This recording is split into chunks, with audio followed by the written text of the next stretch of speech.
Welcome back. Florida Congressman Matt Gaetz pressing FBI officials about the whereabouts of Hunter Biden's laptop.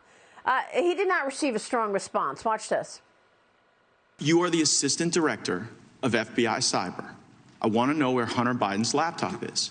Where is it? Sir, I don't know that answer.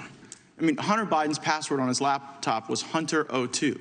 He drops it off at a repair store. I'm holding the receipt from Max Computer Repair, where in December 2019, they turned over this laptop to the FBI. And what now you're telling me right here is that as the assistant director of FBI Cyber, you don't know where this is after it was turned over to you 3 years ago.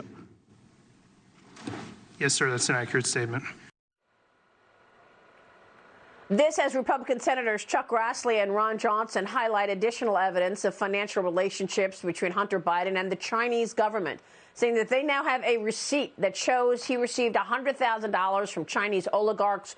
We know that Peter Schweitzer has already reported many times that the Biden family has taken $31 million from Chinese officials tied to the Chinese Communist Party.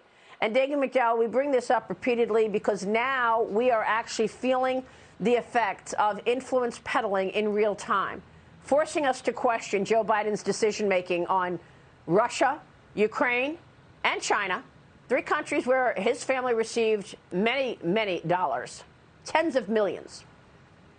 It appears as if that certainly Biden Incorporated and all those working inside that corporation, if you will, just thought that this story would go away because you had Twitter and other large technology companies running cover for this family. And just the fact that the New York Times finally printed its own confirmation that the laptop wasn't Russian disinformation, but belonged to Hunter Biden. Now they're struggling. This family is going to continue to struggle, and those in government, because this story is not going away.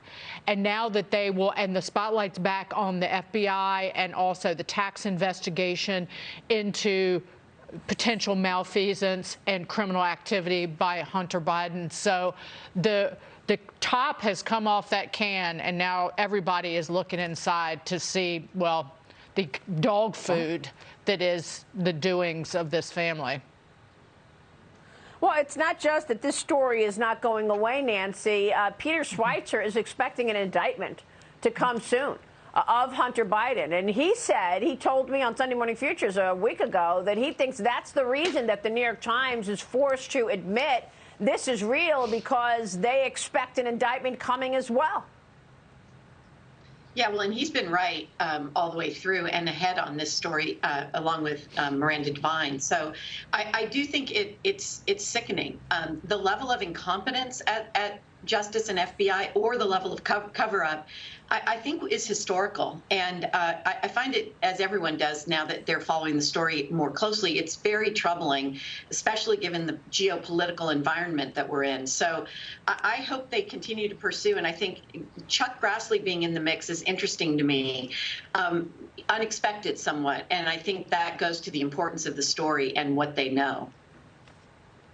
All right, we will take a short break.